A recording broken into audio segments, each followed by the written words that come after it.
बिस्मिल्लाहिर्रहमानिर्रहीम। Dear students, पिछला हमारा जो लेक्चर नंबर 15 था जिसमें हमने पैरेलल आरएल सर्किट पढ़ा था, अब इस लेक्चर नंबर 16 के अंदर हम पैरेलल आरसी सर्किट पढ़ेंगे। अब पैरेलल आरसी सर्किट का मतलब ये है कि जब रेजिस्टर को और कैपेसिटर को पैरेलल में कनेक्ट किया जाए और फिर उनके साथ एसी सोर्स को कनेक्ट किया जाए तो फिर इस किस्म के सर्किट को हम पैरेलल आरसी सर्किट कहते हैं। हम अगर उसका डायग्राम बनाएं तो डायग्राम में अगर आप यहाँ पर देख सकते हैं कि ये रेजिस्टर है और ये कैपेसिटर है।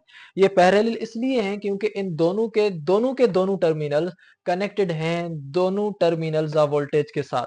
यानी इसकी ये दोनों एंड्स कैपेसिटर के साथ भी कनेक्टेड हैं, इसकी ये दोनों एंड्स इस रेजिस्टर के साथ भी कनेक्टेड हैं। तो इस किस्म के सर्किट को हम पैरेलल सर्किट कहते हैं। अब चूंकि ये सर्किट इन दो कंपोनेंट्स का बना है, इसी वजह से इसका नाम आरसी सर्किट है। अब अगर आप यहाँ पर देखें तो जो भी आपके पास पैरेलल सर्किट्स में चीजें होती हैं उनके अंदर जो उनके अक्रॉस वोल्टेज होता है वो सेम रहता है। जो वोल्टेज यहाँ पर होगा इस सोर्स के अराउंड, वही वोल्टेज कैपेसिटर के अराउंड, वही वोल्टेज रेजिस्टर के अराउंड। जब वोल्टेज अगर यहाँ पर 10 है तो यहाँ पर भी 10, यहाँ पर भी 10। तो अगर वोल्टेज को आपने मेजर करना है तो आप कहेंगे कि भाई वोल्टेज दिया कितना है, हम कहेंगे 10। तो आप कहेंगे भाई हर कंपोनेंट में 10 होगा अगर वो पैरेलल है। तो इसलिए कि हमें इस सर्किट के अंदर जो चीज मेजर करनी पड़ेगी वो करनी पड़ेगी करंट। क्योंकि करंट अगर आपका इस ब्रांच में जाएगा तो अलग हो जाएगा, इस ब्रांच में जाएगा तो अलग हो जाएगा। तभी हमने यहाँ पर कहा कि जो करंट है वो डिफरेंट है for both resistor and capacitor, because in parallel circuit path is not same. जब पाथ सेम नहीं होती है तो फिर आपका जो करंट है यहाँ पर जाने में डिस्ट्रीब्यूट हो जाएगा, फिर जब यहाँ आएगा तो ये डिस्ट्रीब्यूट हो जाएगा। आपने पैरेलल आरसी में देखा था कि जब करंट यहाँ आ रहा था रेजिस्टर में से गुजर कर कैपेसिटर में से गुजर रहा था, पाथ सेम थी तो करंट सब में सेम था। जितना करंट यहाँ से निकल रहा था उतना ही करंट यहाँ पर भी आ रहा था, उतना ही करंट यहाँ पर भी आ रहा था। मगर इन पैरेलल सर्किट्स में जो करंट होगा वो डिस्ट्रीब्यूटेड होगा। इसीलिए जो करंट आपका रेजिस्टर के थ्रू जाएगा उसका नाम आईआर हो जाएगा, और जो करंट आपका कैपेसिटर के थ्रू जाएगा उसका नाम आईसी हो जाएगा। क्योंकि करंट यहाँ पर अलग अलग हैं, इसी वजह से हमने नाम भी अलग अलग देने हैं। हम यहाँ पर वी आर या वीसी इसलिए नहीं लिख रहे हैं क्योंकि वोल्टेजेस हैं ही सेम। जो वोल्टेज इसका वही वो इसका वो इसका, तो हम वीसी और वी आर अब यहाँ पर नहीं लिखेंगे क्योंकि वोल्टेजेस सेम है। जो चीज अलग है हम सिर्फ वही लिखेंगे। अब यहाँ पर अगर आप देखें तो हम जाते हैं कैरेक्टरिस्टिक्स हम मालूम करेंगे अब पैरेलल आरसी सर्किट के। जब आप कैरेक्टरिस्टिक्स मालूम करेंगे पैरेलल आरसी सर्किट के तो आप यहाँ पर देखें रेजिस्टर और कैपेसिटर कनेक्टेड हैं और उनके साथ सोर्स वोल्टेज कनेक्टेड है। यहाँ से टोटल करंट आपका आ रहा है, वो टोटल करंट आपका आधा जा रहा है कैपेसिटर में और कुछ जा रहा है रेजिस्टर में। अगर आप इन दोनों को मिलाना चाहेंगे तो आप I is equal I C plus I R कहेंगे। यह बात की है लेकिन यहाँ पर समझ लें। सबसे पहले तो आपको इनकी कैरेक्टरिस्टिक को मालूम करने के लिए यह होना मालूम चाहिए कि जब करंट रेजिस्टर में जाता है तो बिहेव कैसे करता है, जब करंट कैपेसिटर में जाता है तो बिहेव कैसे करता है। ये चीज हमने इस चैप्टर के अंदर बार बार समझाई है। जब आपका करंट आपका रेजिस्टर में से जाएगा तो उस टाइम वोल्टेज और करंट सेम होते हैं, मतलब वहां पर वो इन फेज होते हैं, जिसकी वजह से वहां पर थीटा 0 डिग्री बनती है और वहां पर फेजर डायग्राम भी इस तरह का बनता है जो शो करता है कि वोल्टेज और करंट आपस में बराबर है। जब आपका करंट कैपेसिटर में से जाएगा तो उस टाइम वोल्टेज और करंट आपस में आउट फेज होते हैं। वहां पर जो करंट है कैपेसिटर के अंदर वो आपका लीड करता है और वोल्टेज आपका लेग करता है। यानी कि उन दोनों के दरमियान लीड और लेग के लिए एक आगे होगा तो दूसरा पीछे होगा। तो उनके बीच में जो एंगल है वो कहलाई जाएगी आपकी फेज एंगल और वो है 90 डिग्री। यहाँ पर अगर आप देखें तो आपका वोल्टेज अगर इधर है तो करंट आपका इधर है, तो उनके दरमियान जो एंगल है वो आपके पास 90 डिग्री है। अब यहाँ पर बात आती है कि जब आपका करंट इस रेजिस्टर में से गुजर रहा है तो उसका नाम आई आर है। जब आपका करंट गुजर रहा है इस कैपेसिटर में तो उसका नाम आई सी है। जब हम इन दोनों करंट्स को आपस में मिलाएंगे तो हम लिखेंगे total current I is equal to I R plus I C. तो इसलिए हमने ये फार्मूला अब यहाँ पर लिखा है। अब हम यहाँ पर देखना चाहेंगे कि इनका जो फेजर डायग्राम है इस किस्म के सर्किट्स का वो बनता कैसे है। यहाँ पर मैं आपको यह बात बताऊं कि जो यहाँ पर फेजर डायग्राम बनेगा वो करंट्स के दरमियान बनेगा कि भाई करंट रेजिस्टर का क्या है और करंट कैपेसिटर क्या क्या है, उनके दरमियान जो फेजर डायग्राम है वो क्या बनेगा। या रेजिस्टर की रेजिस्टेंस क्या है और कैपेसिटर की कैपेसिटिव रिएक्टेंस क्या है, उनके दरमियान जो एंगल है वो क्या है, न कि वोल्टेज। यहाँ पर हम वोल्टेज की बात इसलिए नहीं करेंगे क्योंकि वोल्टेज जब सेम है तो उसका हम फेजर डायग्राम कैसे बनाएं। जब वोल्टेज सब कंपोनेंट में एक जैसा है तो फिर हम उसका फेजर डायग्राम यहाँ पर नहीं बनाते। फेजर डायग्राम वोल्टेज वाला बनाते हैं हम सीरीज वाले सर्किट्स में, फेजर डायग्राम करंट वाला बनाते हैं हम पैरेलल वाले सर्किट्स में। ये चीजें आप थोड़ी समझ लें। अब यहाँ पर आप देखें तो अगर आपका कैपेसिटर का जो हम वैल्यू लिखते हैं, रेजिस्टर का जो हम वैल्यू लिखते हैं वो हमेशा एक्स एक्सिस वाली लाइन में, एक्स एक्सिस यानी लाइन में लिखते हैं।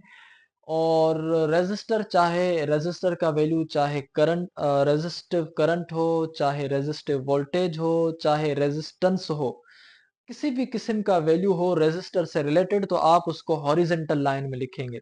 लेकिन अगर आपको वैल्यू आ जाए इंडक्टर से रिलेटेड या कैपेसिटर से रिलेटेड तो आप वो वैल्यू लिखते हैं वर्टिकल लाइन में।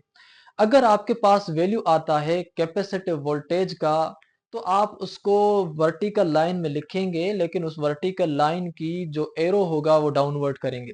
अगर आपके पास वैल्यू आता है कैपेसिटिव रिएक्टेंस का तो भी आप उसको वर्टिकल में लिखेंगे, लेकिन उस वर्टिकल का जो एरो होगा वो डाउनवर्ड होगा। लेकिन अगर आपके पास कैपेसिटिव करंट आ जाता है उसको भी आप वर्टिकल लाइन में लिखेंगे, लेकिन उसका एरो अपवर्ड करेंगे। करंट के लिए जो ये रिलेशन है ये रिवर्स है, चाहे कैपेसिटर में हो चाहे इंडक्टर में हो। ये आप बात जहन नशीन कर लें, इसको आप नोट कर लें और पिछले जो मेरे लेक्चर्स हैं उनके अंदर भी इस चीज को आप मॉडिफाई कर लें। अब यहां पर आप ये है कि जो फेज एंगल है आपके पास कैपेसिटिव करंट के दरमियान और रेजिस्टिव करंट के दरमियान वो 90 डिग्री है। यहां पर जो फेज एंगल है रेजिस्टर की रेजिस्टेंस के दरमियान और कैपेसिटर की कैपेसिटिव रिएक्टेंस के दरमियान वो आपके पास 90 डिग्री है। तो यहाँ पर capacitive reactance of capacitor is 90 degree, ठीक है। अब यहाँ पर अगर आप देखें तो ये आपके पास जो ग्राफ हैं इन ग्राफ्स को आप head to tail rule method से ऐड करेंगे। वो ऐड इसलिए करेंगे ताकि आपको जो वैल्यू है वो टोटल मिले। अब अगर आपको वैल्यू टोटल चाहिए तो हेड टू टेल मेथड से ऐड करेंगे। यहाँ से टेल से लेकर इसके हेड तक आप एरो लेके जाएंगे तो वो एरो आपका टोटल करंट बताएगा। जो करंट आपका कैपेसिटर में गया, जो करंट आपका रेजिस्टर में गया, उन दोनों का जो टोटल करंट होगा वो ये आपको लाइन शो करेगी और इस लाइन को हम रिजल्टेंट कहते हैं। ये हमने फर्स्ट ईयर के अंदर वेक्टर्स वाले चैप्टर में पढ़े हैं, आर। अगर आप पैरेललोग्राम मेथड से इनको ऐड करना चाहें तो आप क्या करते हैं, इसका भी टेल और इसका भी टेल, दोनों का टेल मिलाएंगे, फिर इसके एडजेसेंट में डॉट डॉट लगाएंगे, फिर इस हॉरिजेंटल वाले के एडजेसेंट में भी डॉट डॉट लगाएंगे। फिर जहां पर ये डॉट डॉट आपस में मिलेंगी तो इसका एरो यहां से निकाल कर फिर इन डॉट्स तक वो एरो आप मिलाएंगे। तो इसको हम पैरेललोग्राम मेथड कहते हैं। ये भी सेम चीज है, ये भी सेम चीज है। आप इनमें से आपको जो चीज इजी लगे वो आप एक ही लिखें, कोई इशू नहीं है। उसके बाद यहाँ पर भी सेम है, ये आपके पास रेजिस्टर है, ये आपके पास कैपेसिटिव रिएक्टेंस है। Combination of resistance and reactance is known as impedance. यहाँ पर आपके पास रेजिस्टेंस है और ये कैपेसिटेंस है, इन दोनों को आपस में ऐड किया तो आपके पास जो रिजल्टेंट आया वो Z आया और Z का मतलब है इम्पीडेंस। अगर इस तरीके से आप ऐड करें तो भी वेल एंड गुड। अगर आप इस तरीके से ऐड करना चाहें पैरेललोग्राम मेथड से, ये आपके पास कैपेसिटिव रिएक्टेंस और ये रेजिस्टेंस और इनका आपने पैरेललोग्राम मेथड से ये टोटल जो है निकाला। यहाँ पर आप हम चीजों को साथ साथ इसलिए करते जा रहे हैं ताकि आपको एक कंपैरेटिव एनालिसिस भी होती चले। अब यहाँ पर अगर आप कैलकुलेट करना चाहेंगे इम्पीडेंस, इम्पीडेंस को कैलकुलेट अगर आप करते हैं तो इम्पीडेंस भी एक किस्म की रेजिस्टेंस है, कोई मतलब है उसी की फैमिली की। तो अगर हम रेजिस्टर की रेजिस्टेंस मालूम करते थे फर्स्ट ईयर के अंदर तो हम पैरेलल के अंदर रेजिस्टर्स को जब कंबाइन करते थे, combination of resistors in parallel combination, तो हम लिखते थे 1/r is equal 1/r1 plus 1/r2। ये जो 1/r थी ये टोटल रेजिस्टेंस थी। तो इसलिए हमने यहाँ पर 1/r की जगह पर 1/z लिखेंगे क्योंकि 1/z इम्पीडेंस है और ये इम्पीडेंस टोटल रेजिस्टेंस को मिलाती है। यानी कि 1/r रेजिस्टर की रेजिस्टेंस, 1/xc यानी कैपेसिटर की कैपेसिटर रिएक्टेंस, इन दोनों को मिलाया तो आपके पास ये फार्मूला आ चुका है। अब आप इस फार्मूले को यूटिलाइज करेंगे पैरेलल आरसी सर्किट्स के अंदर इम्पीडेंस को फाइंड करने के लिए। अब यहां पर आते हैं हम ये फाइंड करने के लिए कि यहाँ पर ये जो टोटल करंट है हम इसको फाइंड कैसे करें। पाइथागोरस थ्योरम के हिसाब से हम फार्मूला लगाएंगे ये, और हाइपोटेन्यूज पर यहाँ पर जो वैल्यू है वो आई स्क्वायर का, जो आपका वैल्यू होता है बेस पर, या जो एक्स एक्सिस पर वैल्यू होता है हम उसको बेस कहते हैं, और वह आपके पास आई आर, जो आपका वैल्यू वर्टिकल होता है या जो आपका वैल्यू वाई एक्सिस पर होता है हम उसको कहते हैं वो परपेंडिकुलर वैल्यू है, और ये आपका आईसी है, और आपने यहाँ पर आईसी लिखा है, इन सबके ऊपर स्क्वायर है तो आपने इनके ऊपर स्क्वायर दे दिया। तो अब आपके पास वैल्यू मालूम करना है आई का, तो यहाँ पर आई स्क्वायर जब बराबर की दूसरी तरफ गया तो वो हो गया अंडर रेडिकल का, तो आपके पास वैल्यू आया करंट का I is equal I square R plus I square C. अब ये जो आपके पास वैल्यू है आई सी स्क्वायर, ये वैल्यू आपके पास टोटल करंट का है। अगर आपको टोटल करंट फाइंड करना हो पैरेलल आरसी सर्किट्स के अंदर, तो आपको जो टोटल करंट मिलेगा वो इस फार्मूले के साथ मिलेगा जो आपके पास ये फार्मूला है।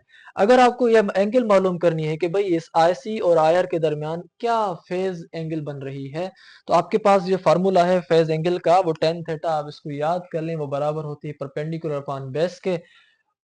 और आपके पास टेन थीटा जो है वो बराबर है परपेंडिकुलर का जो वैल्यू है वो आईसी है, और यहाँ पर जो आपके पास बेस का वैल्यू है वो आई आर है, तो tan theta is equal I C upon I R. यहाँ से अगर आप निकालना चाहेंगे तो tan theta is equal X C upon R लिखेंगे, कोई इशू नहीं, ये चीज हमने ऑलरेडी पढ़ी हुई है। अब यहाँ पर अगर आप इस ग्राफ के अंदर देखें तो ग्राफ में हमने ये समझाया है कि जो आपका पास करंट है और जो आपके पास वोल्टेज है ये आपस में एक दूसरे के साथ इन फेज हैं। जो वोल्टेज आपका रेजिस्टर में से गुजरेगा और जो आपका करंट रेजिस्टर में से गुजरेगा वो आपके दोनों होंगे इन फेज। इसलिए आपने क्या किया है कि ये जो रेड लाइन है जो शो कर रही है वोल्टेज को, और ये जो ब्लैक लाइन है जो शो कर रही है करंट जो रेजिस्टेंस में से गुजर रहा है, तो जो करंट रेजिस्टर में से गुजर रहा है उसका ग्राफ और जो वोल्टेज उसके अराउंड अपीयर हो रहा है उसका ग्राफ, दोनों आपस में इन फेज है। मतलब अगर इसकी भी पीक होगी तो इसकी भी पीक होगी, इसका भी डाउनफॉल होगा तो इसका भी डाउन होगा। ये जीरो पर पहुंचेगी तो ये भी जीरो पर, ये भी पीक पर तो ये भी पीक पर, तो इसको हम कहते हैं ये इन फेज। तो मतलब यहाँ पर जो आपके पास करंट है और जो आपके पास वोल्टेज है वो इन फेज है, इसलिए हमने इन दोनों को एक ही लाइन पर लिखा है। रही बात आपके पास करंट की, तो करंट आप सॉरी इंडक्टिव करंट यानी कैपेसिटिव करंट, जो आपके पास कैपेसिटर में से करंट गुजर रहा है, तो आप उसको जो है इन से 90 डिग्री आगे करेंगे। अब 90 डिग्री आगे होने का मतलब ये है कि जब आपका ये करंट इंडक्टर वाला सॉरी करंट रेजिस्टर वाला जब आपका कहां पर है जीरो पर है, तो उस टाइम ये जो करंट ब्लू लाइन वाला है वो कैपेसिटर का है, उस टाइम ये कैपेसिटर वाला करंट 90 का है। इन द सेम वे जब आपका करंट ये रेजिस्टर वाला आई आर आपका है ये वाला पीक पर, तो ये आपका हो जाएगा जीरो, और जब ये जीरो हो रहा है तो ये हो रहा है पीक। तो इस हिसाब से ये जो आपस में एंगल बना रहे हैं वो 90 डिग्री बना रहे हैं, जो कि आपको यहां से भी शो हो रही है कि कैपेसिटिव करंट के दरमियान और रेजिस्टिव करंट के दरमियान जो एंगल बन रही है वो आपके पास 90 डिग्री है, और वो आपको यहाँ पर भी शोन है। आई होप कि आपको यहाँ तक जो लेक्चर है वो आसानी के साथ समझ आया है। अब हम यहाँ पर पढ़ेंगे कि आरएलसी पैरेलल जो सर्किट होता है उसके अंदर चीजें कैसे काम करती हैं। आई होप कि आपने अभी तक हमारे चैनल को लाइक भी किया होगा और कमेंट भी की होगी, अपने दोस्तों के साथ हमें जरूर कमेंट किया होगा। तो मिलेंगे नए वीडियो में, तब तक दीजिएगा इजाजत, अल्लाह हाफिज।